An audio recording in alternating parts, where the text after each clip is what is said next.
Mateus capítulo 10. Vamos ler apenas 4 versículos. Só 4 versículos.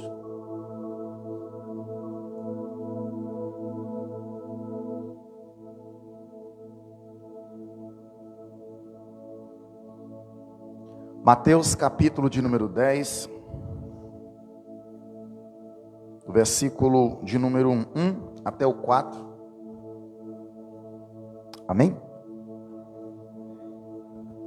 Diz a palavra do Senhor: chamando os seus 12 discípulos, deu-lhes autoridade para expulsar espíritos imundos e curar todas as doenças e enfermidades. Estes são os nomes dos 12 apóstolos. Primeiro Simão, chamado Pedro, e André seu irmão, Tiago, filho de Zebedeu, e João seu irmão, Filipe e Bartolomeu, Tomé e Mateus, o publicano, Tiago, filho de Alfeu, e Tadeu, Simão o Zelote, e Judas Iscariotes, que o traiu. Amém? Os irmãos que se levantaram podem se sentar. Na semana passada, irmãos, nós ministramos uma palavra tratando a respeito dos últimos versículos do capítulo de número 9 do Evangelho de Mateus. E se os irmãos tiverem a memória aguçada, vão se lembrar que Jesus estava, por último, orientando os seus discípulos para que eles orassem, pedissem ao Senhor da seara que enviasse trabalhadores para a sua seara, para a sua colheita, para o seu trabalho. Na semana passada nós aprendemos sobre Jesus, que ele vai de encontro às pessoas, que Jesus ele saiu durante todo o seu ministério. Os irmãos se lembram da diversidade de lugares que Jesus andou, visitou, caminhou, cidades, vilas, aldeias. E nós aprendemos que Jesus ele vai de encontro às pessoas.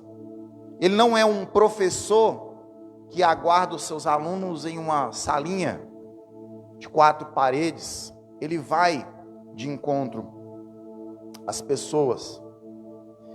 Ele tinha uma mensagem que não era comum, ou pelo menos era, mas talvez não fosse tão apreciada, que era a mensagem do chamado ao arrependimento.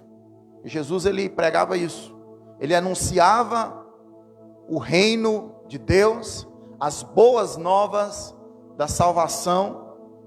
E as boas novas de salvação, elas são um chamado ao arrependimento. Uma outra lição que nós extraímos também sobre Jesus é que Jesus ele ia até as pessoas para tratar as necessidades reais. E o interesse de Jesus não era se promover, Jesus se preocupava de verdade com o ser humano. Ele não queria ser conhecido como um curandeiro, ele queria salvar o ser humano, ele queria ajudar.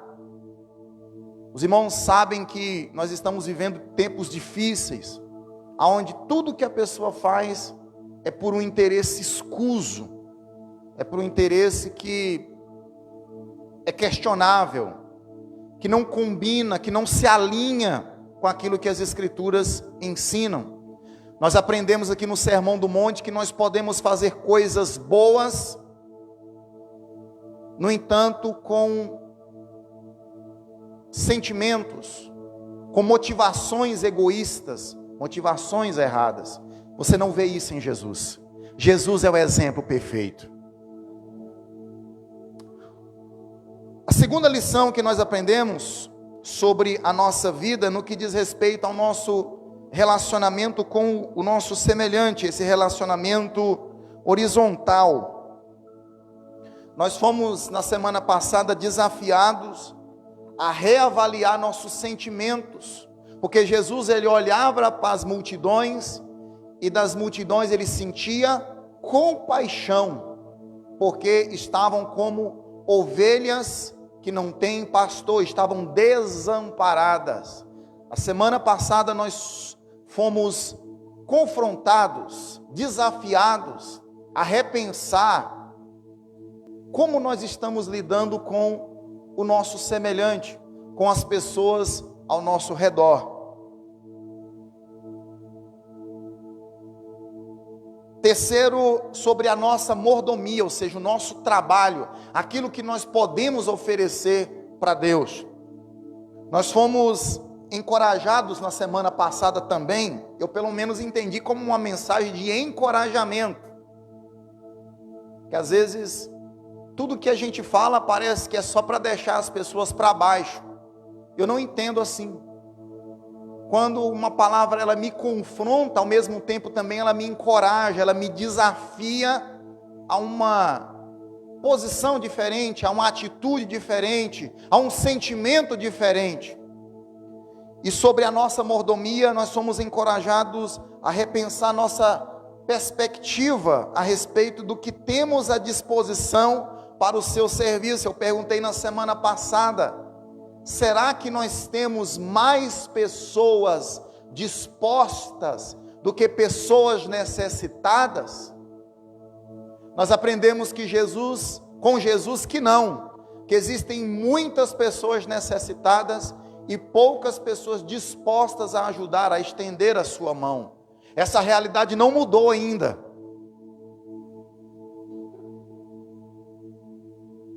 E por último, fomos desafiados novamente a agir diante desse dilema, repensando se nós devemos apenas orar, pedindo trabalhadores para o serviço do Senhor, ou se nós deveríamos olhar para nós mesmos e pensar: mas eu também sou um trabalhador. Será que eu também não preciso me posicionar de maneira diferente? Eu não preciso me colocar à disposição? Será que não está faltando da minha parte iniciativas nesse sentido?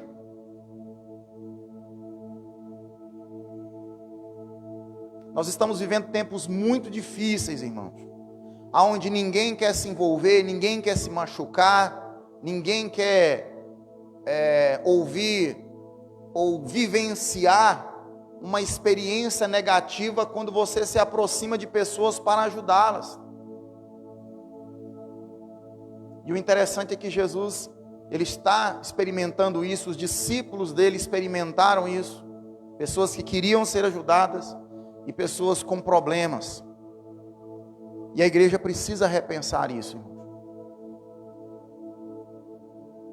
Hoje, nós vamos observar que a primeira coleção de discursos ou de pregação de Jesus, nós ficamos tanto tempo aqui, né, irmãos, analisando o Sermão do Monte, se concentra no capítulo 5 até o capítulo 7 de Mateus, está concentrado, onde Jesus fala do caráter dos seus súditos. Ele tratou muito bem isso, a espiritualidade dos seus súditos. Jesus é o rei no Evangelho de Mateus. No segundo discurso de Jesus, no capítulo 10, que é esse texto que nós acabamos de ler, Jesus dá instrução, ele está trazendo instruções aos seus discípulos de como eles deveriam pregar. Você vai observar aqui do versículo 5 em diante, Jesus está dando as coordenadas. Quando vocês forem lá, é para vocês fazerem assim, assim, assim. Porque eu acredito que se colocar à disposição para fazer a obra de Deus, ok. Mas nós precisamos saber o que nós vamos falar, como nós devemos agir, quais são os princípios que Deus quer que nós venhamos respeitar durante esse período, no decorrer de toda essa caminhada de trabalho e de serviço prestado ao Senhor. Não pode ser de qualquer forma, não pode ser de qualquer maneira, não vale tudo nesse serviço.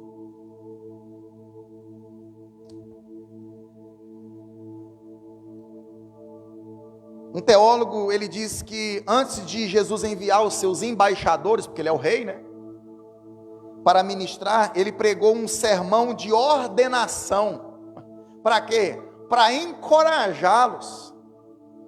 Porque qualquer pessoa que vai trabalhar em um serviço que ele não tem tanta experiência, ele fica um pouco inseguro, ele não sabe muito bem como começar, como dar os primeiros passos. Eu me lembro quando fui no presídio da cidade, daqui de Cristalina, a primeira vez para pregar. Eu cheguei lá e eu fiquei apavorado, porque alguém me trouxe uma palavra meio que para abrir os meus olhos, para que eu tivesse cuidado, porque aquele ambiente ali poderia ser um ambiente hostil. E falou assim: ó, você não pode entrar nem de cinto, você não pode usar talabaixo no violão, que não tem violão aqui, né? Não dava para mostrar. Aquela cinta que segura o violão, que poderia pegar você pelo pescoço, o cinto também. Você não pode entrar lá de cadarço, não pode andar de tênis com cadarço. Eu falei: meu Deus, se eu tirar o meu cinto, minha calça cai. Pensei comigo, né? Se for tocar violão sem a cinta, fica aquele negócio meio segurando aqui na perna, né? Eu não tenho muito costume de tocar sem aquela cinta, que a gente chama de talabaixo, no violão. E até que sapato nem tanto, né? Porque eu usava era sapato mesmo. E nós fomos. E algumas dúvidas pairavam no meu coração: o que falar, como pregar, como agir. E Deus abençoou, que Ele é o Senhor da seara. Os discípulos de Jesus também, possivelmente, estavam necessitando desse encorajamento, e Jesus sabia muito bem disso, que Jesus sonda os corações.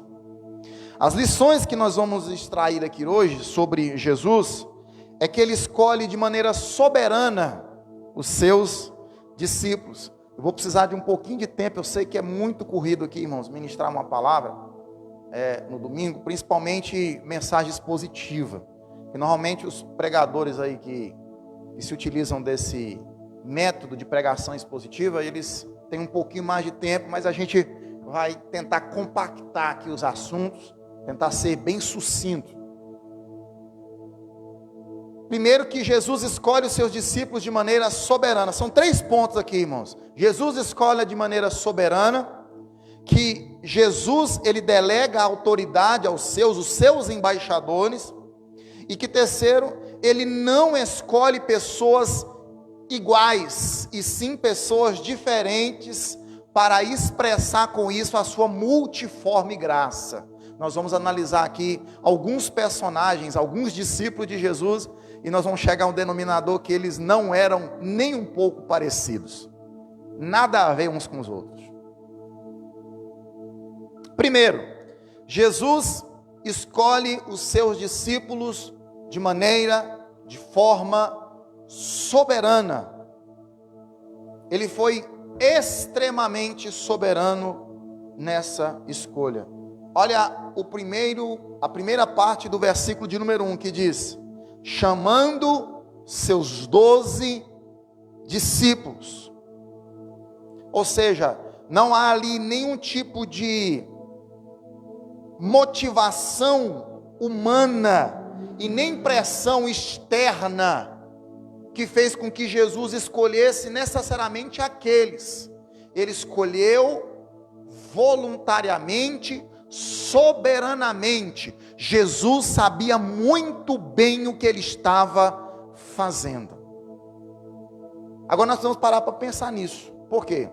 Aqueles 12 estavam com a responsabilidade sobre os seus ombros de anunciar o evangelho que chegou até nós. É muita responsabilidade, irmãos.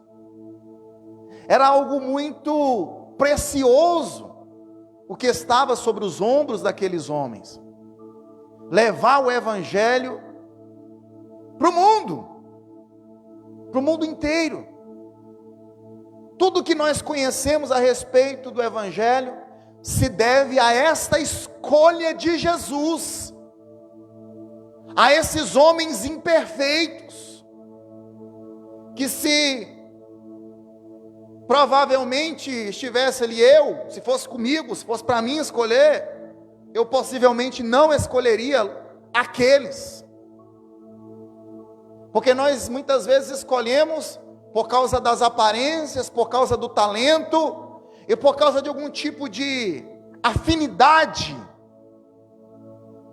com as pessoas.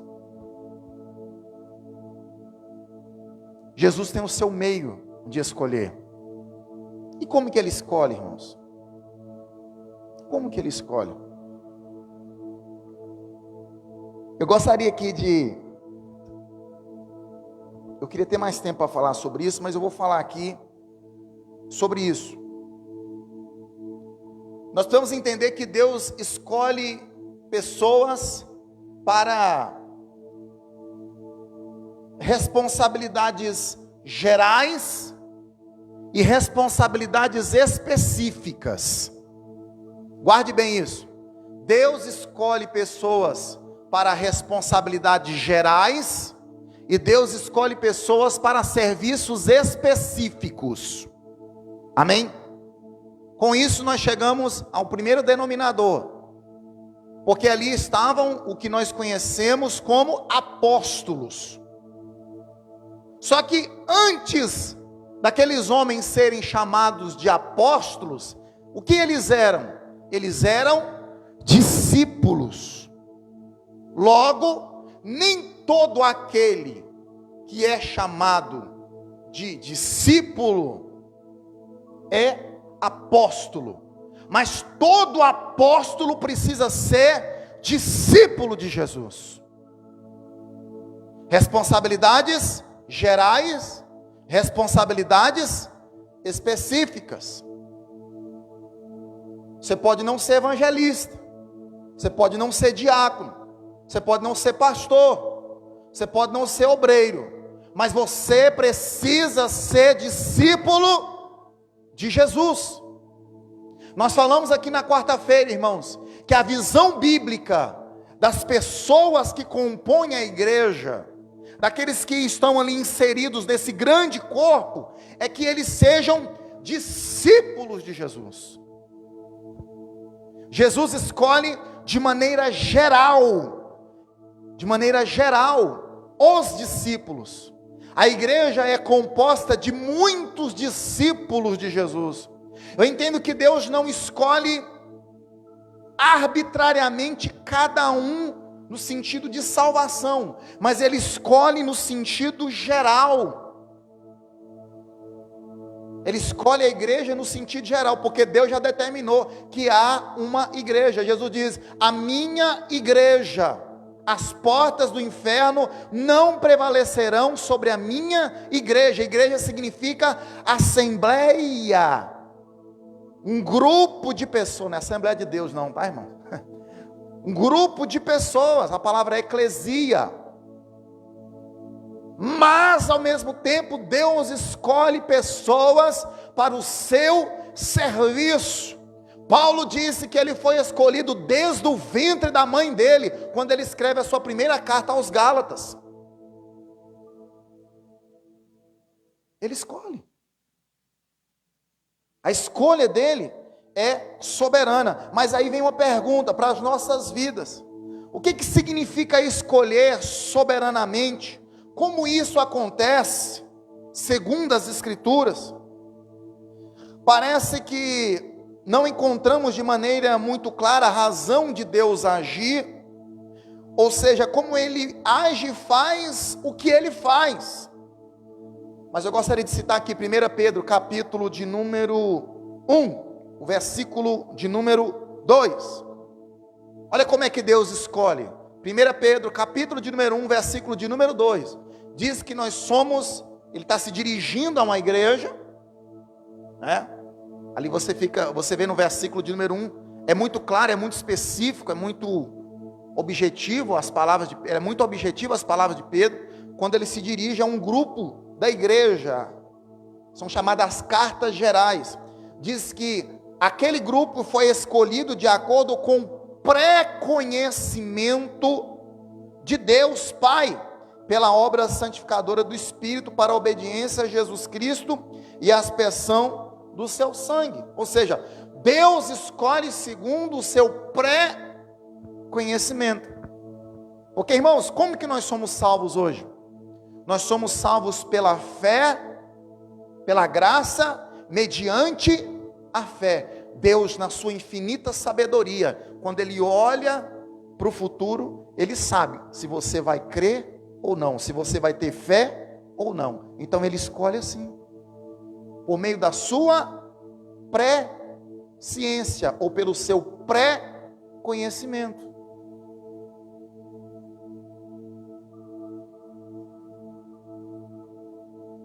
Ou seja, significa conhecer com antecedência, ou conhecer de antemão. Não no sentido afetivo, né? Que as pessoas, não, mas Deus conhece no sentido, não, irmão, é no sentido cognitivo mesmo. Ele conhece, Ele sabe. Ou será que Ele não sabia, quando Ele me viu no ventre da minha mãe, que em 1998 eu ia entregar minha vida para Ele, eu ia aceitar Ele, que eu ia abrir o meu coração para Ele, dentro de um quarto, sozinho, sem nenhum pastor ali fazendo pressão psicológica em cima de mim para que eu fizesse uma confissão. Ele sabia disso, como Ele também sabia da sua vida, como você se entregou. Ele conhece todas as coisas. Isso é chamado de pré-conhecimento. E nós precisamos aqui observar algumas coisas. Eu trouxe aqui uma ilustração para nós entendermos isso, de um teólogo chamado A.W. Tozer, citado por um teólogo do Brasil muito conhecido chamado Carlos Augusto Vailate. Ele, em sua palestra sobre o assunto, ele faz a ilustração do barco. Ele diz que os planos de Deus são como um barco. Os passageiros dentro desse barco são a humanidade. E eles são livres para comer, para beber, para casar, para dormir, para se separar, para crer e também para descrer. E por mais que eles façam ou desfaçam, o barco ele vai seguir o seu trajeto, sem se desviar do seu destino. Para sintetizar, irmãos, o que quer que eu faça, não vai mudar o fato de Jesus ter morrido na cruz para me salvar da condenação eterna. Eu não posso impedir o anticristo de se manifestar. Você pode. Tem crente que fica desesperado porque o anticristo, preocupado, né, com a segunda vinda de Jesus. Irmãos, eu vou dizer uma coisa aqui, ó, vocês talvez não possam até gostar do que eu vou dizer. Mas tem tanta gente preocupada com a segunda vinda, irmãos, nós precisamos ser mais impactados pela primeira. A primeira vinda, irmãos, ela tem que impactar mais a gente. Nós precisamos aguardar a segunda vinda. Não estou dizendo que nós não devemos esperar a segunda vinda. Mas tem gente que fica arrancando os cabelos da cabeça. Precisa se preocupar, irmãos, precisa valorizar, precisa dar mais valor à primeira vinda de Jesus, irmão, porque a primeira vinda, a igreja ela é constituída, ela está como igreja, ela está aí, constituída como igreja por causa da primeira vinda dele. Nós nos manteremos de pé, irmãos, por causa do efeito da primeira vinda.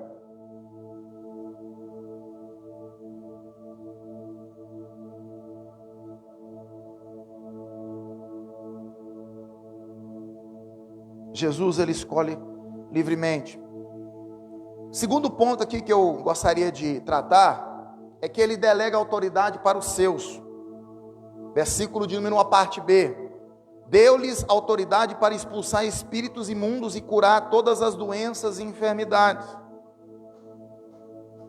Mateus não menciona o fato de Jesus ter designado os apóstolos para estarem com ele, e nem menciona o fato de Jesus ter enviado a pregar, mas aponta que Jesus deu autoridade sobre espíritos imundos para expelir e para curar todo tipo de enfermidade e doença. Agora eu gostaria de falar aqui sobre a primeira autoridade, autoridade para pregar. Você acredita que você tem autoridade para pregar, irmãos? Eu não estou falando disso aqui não, gente. O povo pensa que pregar é só isso aqui, ó. Está muito por fora, viu? Pregar é só isso aqui?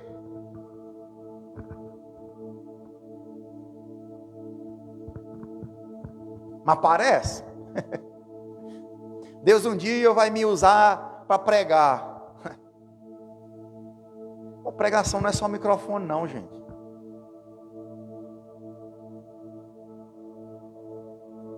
Eles ali foram enviados para pregar. Era pessoalmente, individualmente. Poderia haver ali uma coletividade. No entanto, é a pregação. Pregação. Uma das coisas que a igreja menos faz nesses últimos dias é pregar. Uma das coisas que a igreja menos faz. A igreja mais faz é cantar.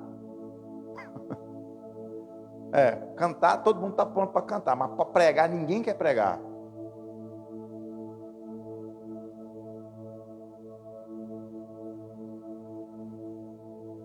E quando a gente se dispõe a pregar, acaba pregando aquilo que não é o evangelho. A gente inventa outra coisa para pregar, porque o evangelho mesmo, a gente não tem coragem de pregar. Mas Jesus deu autoridade para pregar, irmãos. Você tem autoridade para pregar. Eu tenho autoridade para pregar. A igreja tem autoridade para pregar. Segundo, autoridade para libertar. Porque o homem sem Jesus é um prisioneiro, irmãos. Você já viu quando você começa a falar com uma pessoa, pregar o evangelho para essa pessoa, aí ela começa a falar a respeito daquilo que está no coração, o que você começa a perceber? Está preso a falsas amizades, está preso aos vícios, está preso à incredulidade, está preso a uma falsa religiosidade, está preso a falsos conceitos, a falsas ideologias, está preso a crendices, está preso a superstições, está preso a vícios. Mas o evangelho que nós pregamos, ele é libertador, ele transforma as pessoas. Agora nós temos que ter coragem para pregar ele. Terceiro, autoridade para curar. Sabe por que Jesus não cura mais? Que a gente não ora pelos enfermos. A gente não ora pelos enfermos como deveria. Se a gente orasse mais pelos enfermos, consequentemente nós viríamos Deus agir mais.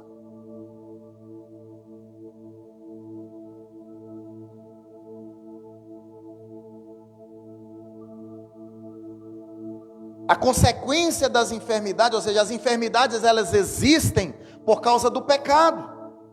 No bojo da missão de Jesus está também a cura dos males físicos. Você crê que Jesus cura, meu irmão? Deus, nesses últimos dias, por meio dessa mensagem, por causa desse evangelho que nós estamos ouvindo aqui, está nos encorajando a orar pelos enfermos. Ore pelos enfermos, porque isso faz parte do bojo do evangelho, irmãos. Amém? A igreja tem uma missão transformadora no mundo. O evangelho ele não produz efeitos apenas na alma. O evangelho também produz efeitos no nosso corpo. Amém? O problema é que muitas vezes a pessoa se empolga demais com essa parte da missão do evangelho e deixa de lado o ensino e a pregação, como se a parte mais importante da mensagem do evangelho fosse a cura. Isso eu sou contra. Mas a igreja tem uma mensagem transformadora, que não apenas faz massagens na alma do ser humano, mas ela toca o nosso corpo e produz resultados tremendos. Terceiro, ele não escolhe pessoas iguais, e sim pessoas diferentes. Com isso ele está manifestando a sua multiforme graça.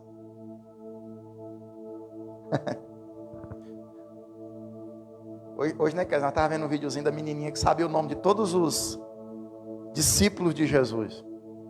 Às vezes nós vamos passar a vida inteira na igreja, a gente nunca vai conseguir memorizar o nome de todos, né? Importante.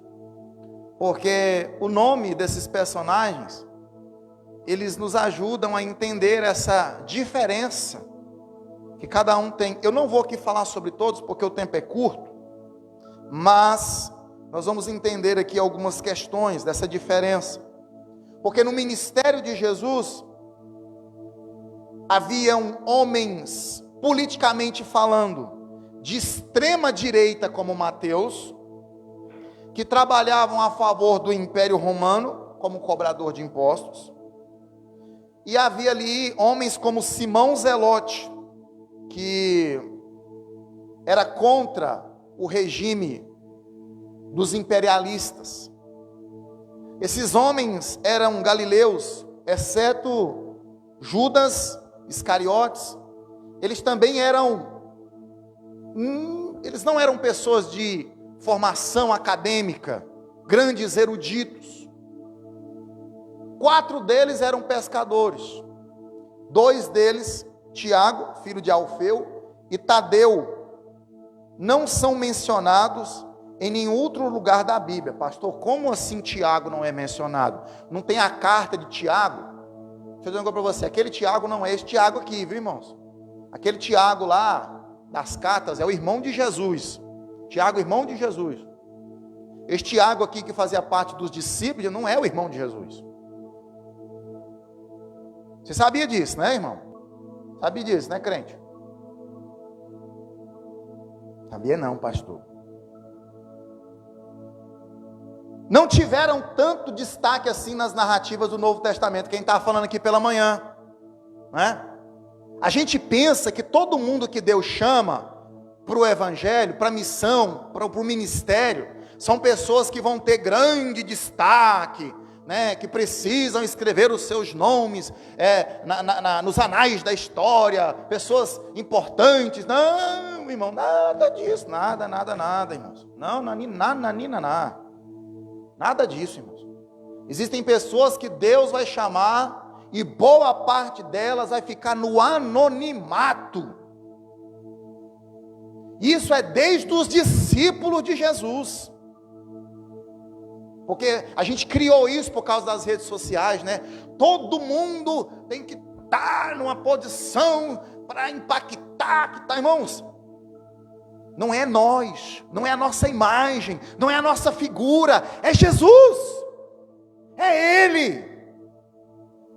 O que Deus quer de nós, irmãos, é fidelidade à mensagem que Ele nos deu para pregar. Não é para nos promover. Pastor, mas existem homens importantes como Pedro, como João, como Paulo. Sim, mas nem todos foram chamados para isso. E vocês percebem na boca desses homens uma humildade tremenda. Paulo chegou a dizer: eu não sou digno sequer de ser chamado de apóstolo. Hoje o camarada faz questão de ser chamado de bispo, de pastor, de apóstolo. Enche a boca para falar: eu sou apóstolo. Paulo falou assim: eu não sou digno de ser chamado de apóstolo. Eu sou o menor.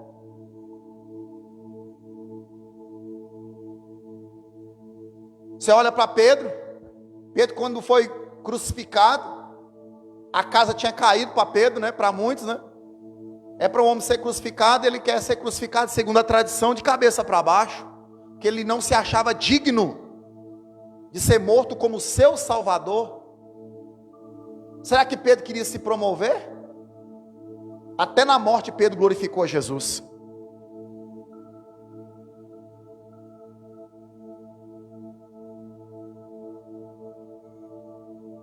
E o que a gente vê hoje, irmãos?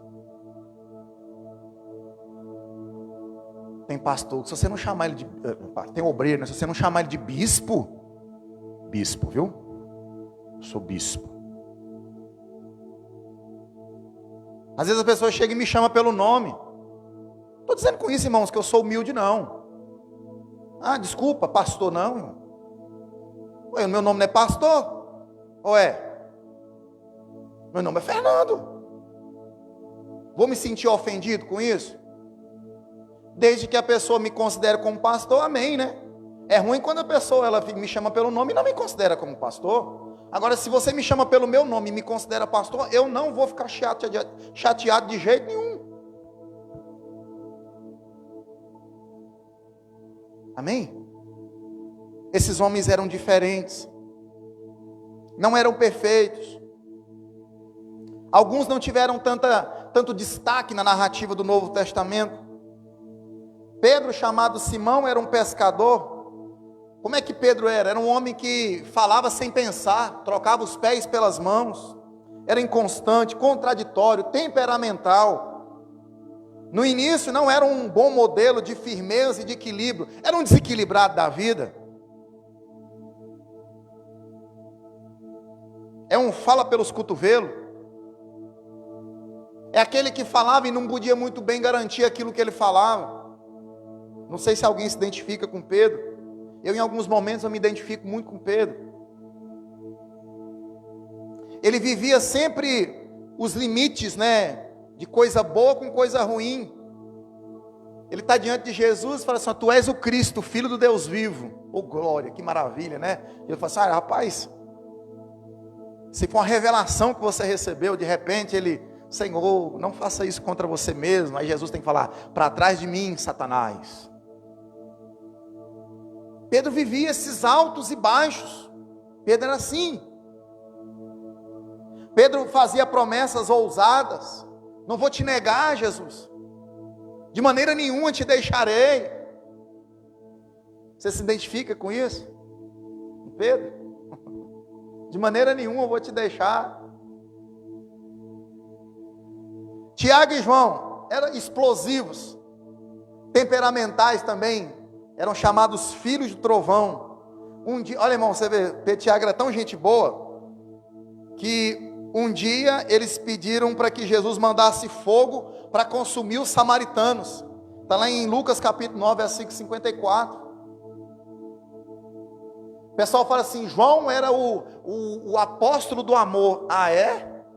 O apóstolo do amor? João era muito carinhoso, João era muito bonzinho. Ah, é? Está precisando de ler mais as cartas de João. João fala assim: ó, quem não ama a Deus é filho do diabo. É João, não é João Batista não, João, o apóstolo do amor. Ele é chamado de apóstolo do amor porque ele fala muito sobre o amor, mas João, ele tinha isso. Ele era explosivo, ele era temperamental. Eles também eram gananciosos, tanto Tiago como João. Eles gostavam de poder. A mãe deles pediu para que eles pediu para Jesus um lugar especial lá na glória, né? Olha, permita que os meus filhos se assentem. Queriam um lugar especial, uma posição especial.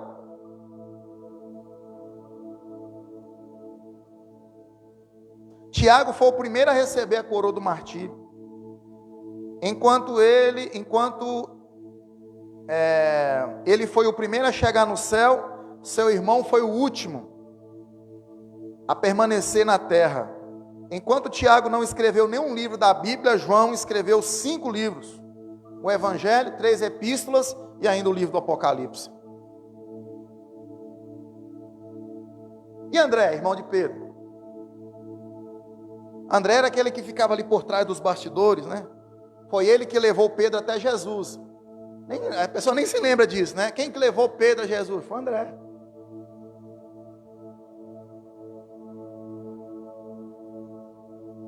Foi ele que levou o garoto lá com aquele lanchinho para Jesus. Lembra lá dos 5 pães e 2 peixinhos? Foi André que levou o garotinho até Jesus. Bartolomeu é o mesmo que Natanael, que Filipe levou a Cristo. Ele era um homem preconceituoso. Foi ele que perguntou assim, ó, quando falaram a respeito de Jesus: pode vir alguma coisa boa lá de Nazaré? Preconceituoso, né, Natanael? E Mateus era um empregado do Império Romano, era publicano, repudiado pelos judeus, tornou-se o escritor do evangelho mais conhecido do mundo. E por último, Tomé e Simão. Todo mundo sabe como é que Tomé era. Tomé era incrédulo. Tomé precisava ver para crer. E Simão o Zelote? Simão era de esquerda. Simão era de esquerda. Simão, irmão, os zelotes eram aqueles que faziam movimentos para lutar contra o Império Romano e conquistar o Império através da espada. Esse eram os zelotes da época de Jesus. Mas Jesus escolheu para estar no meio dele ali. E a gente muitas vezes quer na igreja todo mundo parecido com a gente. Pessoas diferentes. Diversidade. Multiforme graça. Para concluir aqui, irmãos. Você entende agora como Deus te escolheu? Você sabe diferenciar agora o que Deus determinou?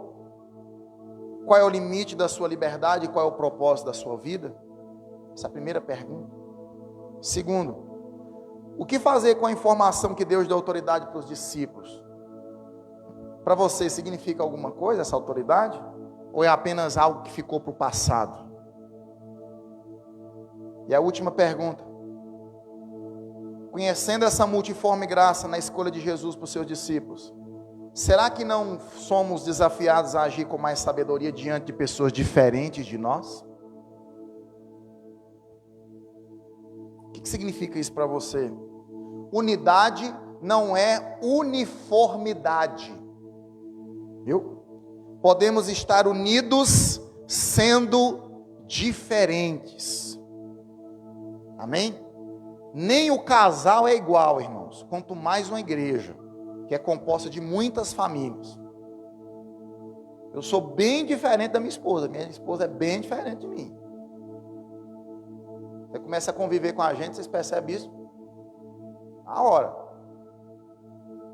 Por mais que a convivência de um casal, às vezes, a pessoa ela começa a pegar algumas coisas do outro ali, mas a gente é diferente, irmãos.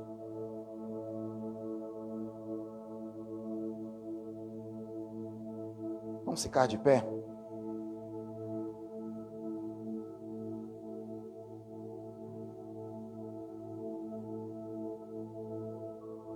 Vamos fazer aqui uma oração.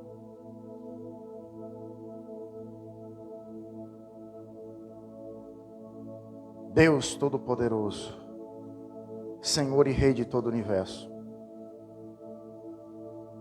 nos ajude, Senhor Deus, a entender o que o Senhor determinou e qual é o limite da nossa liberdade, para encontrarmos o propósito da nossa vida. O propósito da nossa vida é muito claro nas Escrituras, que é viver para a Tua glória, mas que nós venhamos ter um encontro prático dessa realidade nas nossas vidas, viver para a Tua glória. O Senhor sabe o quanto isso é desafiador, meu Deus, porque somos inclinados a nos distrairmos com outras ocupações, com outras coisas. Senhor, tem misericórdia de nós, para que nós possamos usar a autoridade que o Senhor nos deu para pregar, para libertar e para curar, Senhor. Usa a nossa boca, Senhor. Usa as nossas mãos, ó Deus. Pai, nós te pedimos aqui que o Senhor esteja agindo no nosso meio, para que possamos ter sabedoria para lidar com pessoas diferentes. Nós não devemos abrir mão dos nossos princípios, dos nossos valores, mas nós precisamos saber interagir com pessoas diferentes de nós. Meu Deus, tem misericórdia, Jesus. Nos enche com Teu Espírito. Sem o Teu Espírito nós não podemos viver e praticar nenhuma destas coisas, Senhor. Alcança a nossa família, alcança a nossa casa. Senhor, que esta palavra não seja algo que nos deixe, ó Deus, chateados por um momento, mas que esta palavra nos incomode, mas ao mesmo tempo nos encoraje diante desta realidade que nós aprendemos aqui hoje, meu Deus. Oh Espírito de Deus, a Tua palavra ela é poderosa para transformar. Senhor, nós queremos te glorificar aqui nesta hora e te pedir todas essas coisas em nome de Jesus. Amém?